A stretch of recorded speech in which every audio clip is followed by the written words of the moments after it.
دھاریں بہ گئی، انگلیاں کٹ کر لہو لہان ہو گئی، وہ حسن یوسف میں یوں گم ہو گئی کہ ان کو اپنے ہاتھ تک کے کٹنے کی تکلیف، کلفت، پریشانی محسوس تک نہ ہوئی، انگلیوں کے کٹنے کی تکلیف محسوس نہ ہوئی اور حسن یوسف میں گم ہو گئی۔ تو اس نے کہا کہ اسی طرح جیسے وہ حسن یوسف میں گم ہو گئی، ان کو انگلیوں کے کٹنے کی تکلیف کا احساس تک نہ ہوا، اسی طرح توجہ رہے حاضرین محترم، جب بندہ مومن کی روح جسم سے پرواز کرنے لگتی ہے، جب اس کی زندگی کا آخری لمحہ آتا ہے، جب اس کی روح جسم سے نکلنے لگتی ہے، اس بندہ مومن کی نگاہوں کے سامنے حسن مصطفیٰ آ جاتا ہے، حسن پنجتن پاک آ جاتا ہے۔ بندہ مومن پنجتن پاک کے حسن کے اندر، مولا کائنات کے حسن کے اندر، رب کائنات کے حبیب مصطفیٰ مجتبی اور مرتضیٰ کے حسن کے اندر محو، منہمک، مستغرق اور منجذب ہو جاتا ہے۔ اس کی روح نکلنے کی تکلیف تو ہوتی ہے، لیکن حسن میں ڈوب کر اسے تکلیف کا احساس نہیں ہوتا۔ نعرہ تکبیر، نعرہ رسالت، نعرہ حیدری، شان مصطفیٰ۔ یہ پنجتن پاک، یہ اولیاء اللہ، یہ کبار ہستیاں، یہ مقتدر ہستیاں، یہ روحانی بادشاہ، یہ ہماری آنکھوں کے تاج، یہ ہمارے دلوں کے تاج، یہ ہمارے دلوں کے حکمران، یہ ساری کائنات کے حکمران، جب موت کا مشکل ترین مرحلہ آتا ہے، کٹھن ترین مرحلہ آتا ہے، بھائی ادھر متوجہ رہیں، کٹھن ترین مرحلہ آتا ہے، تو یہ پنجتن پاک، یہ اہل بیت اطہار اس مشکل ترین لمحے میں بھی بندہ مومن کی محبت میں، بندہ مومن کی چاہت میں، اس مشکل ترین لمحے سے بھی اس کو گزار دیتے ہیں، اور اس کو موت کی تکلیف اور احساس تک، احساس تکلیف اس کو نہیں ہوتا۔ سیدنا، یہ کتنے بٹے؟ اچھا میں بس کنٹرول کروں، ٹھیک ہے۔ یہ اس لمحے بھی، میں گفتگو کو کلوز کر رہا ہوں، اس لمحے بھی ان کی محبت، پنجتن پاک کی محبت اور فیوزات، حاضرین محترم یاد رکھنا، یہ تاجدار کائنات کے فیوزات اس لمحے بھی اس کی موت کی تکلیف کو آسانی میں بدل دیتے ہیں، موت کی تکلیف کو راحت میں بدل دیتے ہیں۔ میرا موضوع ابھی کافی وسیع ہے، لیکن وقت قاضا کر رہا ہے کہ میں ایک دو بات عرض کر کے اجازت چاہوں۔ اب آخری ایک یا دو احادیث سنا کر اجازت چاہوں گا۔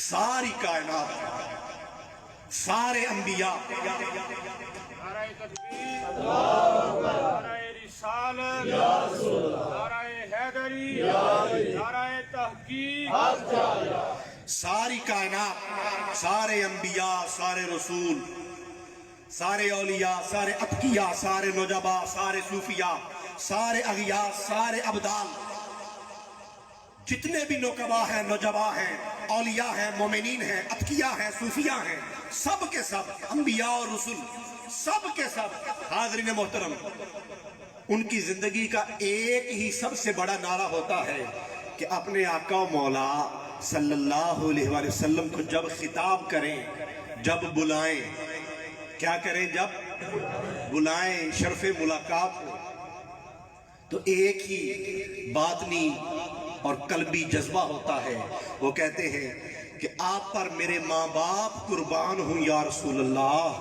صلی اللہ علیہ وسلم، میں بھی قربان اور میرے ماں باپ بھی قربان۔ بھائی یہ نعرہ ہوتا ہے کہ نہیں؟ بولیے نا، یہ نعرہ ہوتا ہے۔ ساری کائنات کی عظمتیں میرے مصطفیٰ کے قدموں کی نالین کی دھول پر قربان، ساری کائنات کی رفتیں میرے مصطفیٰ کے نالین کی دھول پر قربان، ساری کائنات کی بلندیاں میرے مصطفیٰ کے قدموں کی دھول پر قربان، سب کا یہ نعرہ ہے۔ اور میرے آقا و مولا تاجدار کائنات صلی اللہ علیہ وآلہ وسلم، آپ کے پاس جب سیدہ کائنات سیدہ فاطمہ الزہرا رضی اللہ تعالیٰ عنہ جب آپ آتی حاضر ہوتی تو ساری کائنات، ذرا توجہ رہے حاضرین محترم، ساری کائنات کہتی ہے فدا کا ابی و امی یا رسول اللہ، یا رسول اللہ آپ پر میرے ماں باپ قربان ہو جائیں۔ لیکن جب سیدہ کائنات میرے آقا کی بارگاہ میں آتی تو میرے آقا سیدہ کائنات کو فرماتے اے فاطمہ فدا کی ابی و امی، اے فاطمہ تجھ پر محمد مصطفیٰ کے ماں باپ قربان ہو جائیں، تجھ پر محمد مصطفیٰ کے ماں باپ قربان ہو جائیں۔ اس فاطمہ سیدہ کائنات کا اتنا بلند مقام، ان کے ہیرو حسن اور حسین کا اتنا بلند مقام کہ جن کے بارے میں میرے آقا نے فرمایا سیدہ شباب اہل الجنہ، وہ جنتی نوجوانوں کے سردار ہیں۔ یہ بھی بڑی وسیع طلب حدیث ہے، وسیع مفہوم ہے۔ میں اس کو نہیں، بس ایک واقعہ سیدہ کائنات کا عرض کر کے اپنی گفتگو اختتام کی طرف لا رہا ہوں۔ تاجدار کائنات صلی اللہ علیہ وسلم ایک مرتبہ اپنی لاڈلی صاحبزادی بطول کائنات سیدہ کائنات سیدہ فاطمہ الزہرا رضی اللہ تعالی عنہا سلام اللہ علیہا آپ کے گھر گئے۔ میرے آقا رحمت للعالمین ہیں۔ حاضرین محترم بولیے کیا ہے؟ سارے جہانوں کی، بولیے اس رحمت عالم کا قصیدہ کہوں کیسے، اس رحمت عالم کا قصیدہ کہوں کیسے، جو مہر عنایات بھی ہو ابر کرم بھی، کیا اس کے لیے نظر کروں جس کی ثنا میں، سجدے میں ہوں الفاظ بھی سطریں بھی قلم بھی، سجدے میں ہوں الفاظ بھی سطریں بھی قلم بھی۔ میرے آقا کو جلال غصہ بہت کم آتا، شاید چند ایک مرتبہ زندگی میں جلال آیا ہو، وہ تو طائف کی وادیوں میں پتھر کھا کر بھی بد دعا نہیں دیتے، لہو لہان ہو کر بھی میرے آقا بد دعا، بولیے نا، وہ تو رحمت ہے، سارے جہانوں کے لیے رحمت ہے۔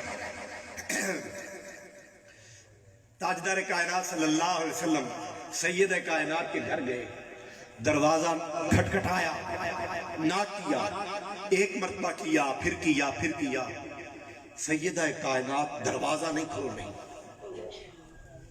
دروازہ نہیں کھول رہی۔ ہاں، اس بات کو سلطان العارفین، سلطان الواصلین، برہان الواصلین، مقتدائے کاملین حضرت سلطان محمد باہو رحمت اللہ تعالی علیہ نے اپنے مناقب میں، اپنی کتب میں بیان کیا ہے، اور کئی اس سلسلے کی کتب میں، روحانی سلسلہ قادریہ، سروریہ قادریہ میں یہ واقعہ کتب کے اندر منقول ہے۔ آقا علیہ السلام کے کھٹکھٹانے کے اوپر، ناک کرنے کے اوپر سیدہ کائنات نے دروازہ نہیں کھولا۔ پھر آقا علیہ السلام نے دروازہ ناک کیا تو سیدہ کائنات سیدہ فاطمہ الزہرا رضی اللہ تعالی عنہ سلام اللہ علیہا، آپ نے اپنے بابا جان کو کہا، بابا جان کو کہا کہ میں دروازہ اس لیے نہیں کھول رہی، توجہ رکھنا حاضرین محترم، وہ آج کل کے پیروں کی طرح نہیں تھی، نام نہاد جو پیر ہیں ان کی طرح نہیں تھی۔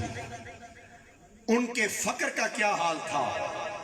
ان کا فقر اضطراری نہیں تھا کہ مجبوراً ان پر غربت آ گئی ہو اور وہ کچھ کر نہ سکے، اس طرح کا فقر اہل بیت کا نہیں تھا، تاجدار کائنات کا بھی یہ فقر نہیں تھا۔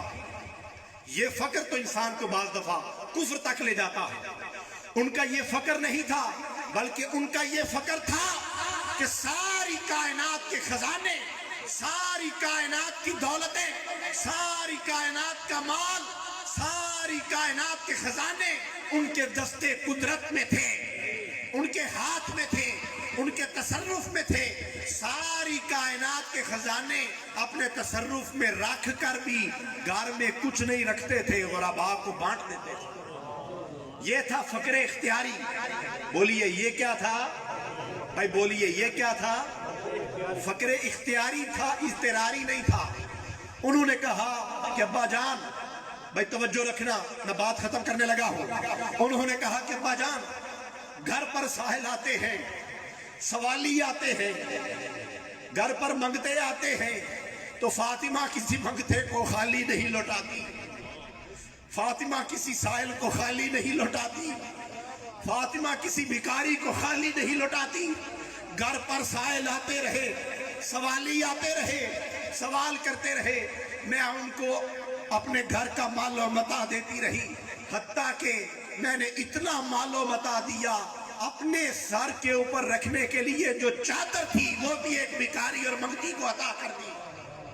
اب فاطمہ کے گھر پر اپنا سر ڈھانپنے کے لیے یا رسول اللہ چادر نہیں تھی تو میں ننگے سر اپنے بابا کو دروازہ کھول کر ریسیو نہیں کرنا چاہتی تھی۔ آپ نے پھر نہ کیا، حالت اضطراری میں، حالت مجبوری میں بابا جان مجھے گھر کا دروازہ کھولنا پڑ گیا۔ تاجدار کائنات گھر میں تشریف لے آئے، میرے مصطفیٰ جو رحمت للعالمین ہیں، جن کو کبھی جلال نہیں آتا، میرے مصطفیٰ کو جلال آ گیا، رحمت للعالمین کو غصہ آ گیا، جلال آ گیا۔ کہا فاطمہ آج اپنے باپ سے مانگ، کیا مانگنا چاہتی ہے؟ میں اگر احد پہاڑ پر بھی توجہ کر دوں تو وہ سونے کا ہو جائے۔ سیدہ کائنات کی عظمت پر قربان، سیدہ کائنات کی رفعت پر قربان، آپ کے فقر اور آپ کی تاجداری پر قربان۔ کہا بابا جان مجھے کوئی سونے کا پہاڑ نہیں چاہیے، مجھے کوئی سونے کی دولت نہیں چاہیے، مجھے کوئی مال و زر نہیں چاہیے۔ فاطمہ ماں آج اپنے باپ سے کیا مانگتی ہے؟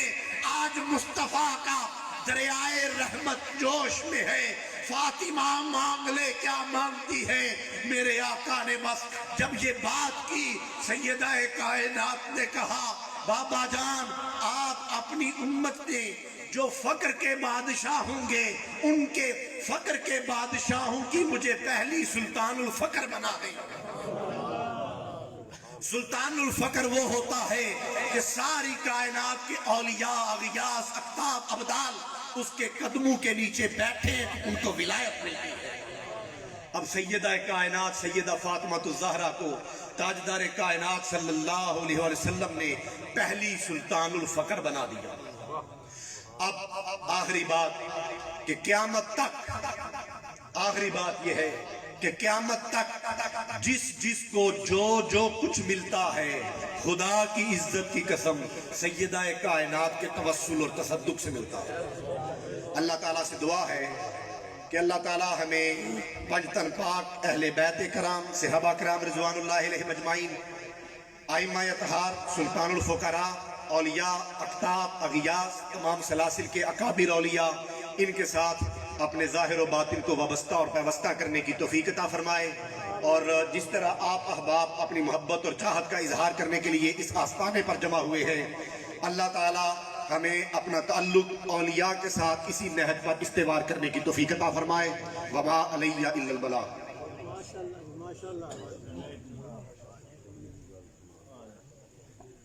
قوالی دی محفل ہوندی ہے، لوگ ذوق نال بیٹھو۔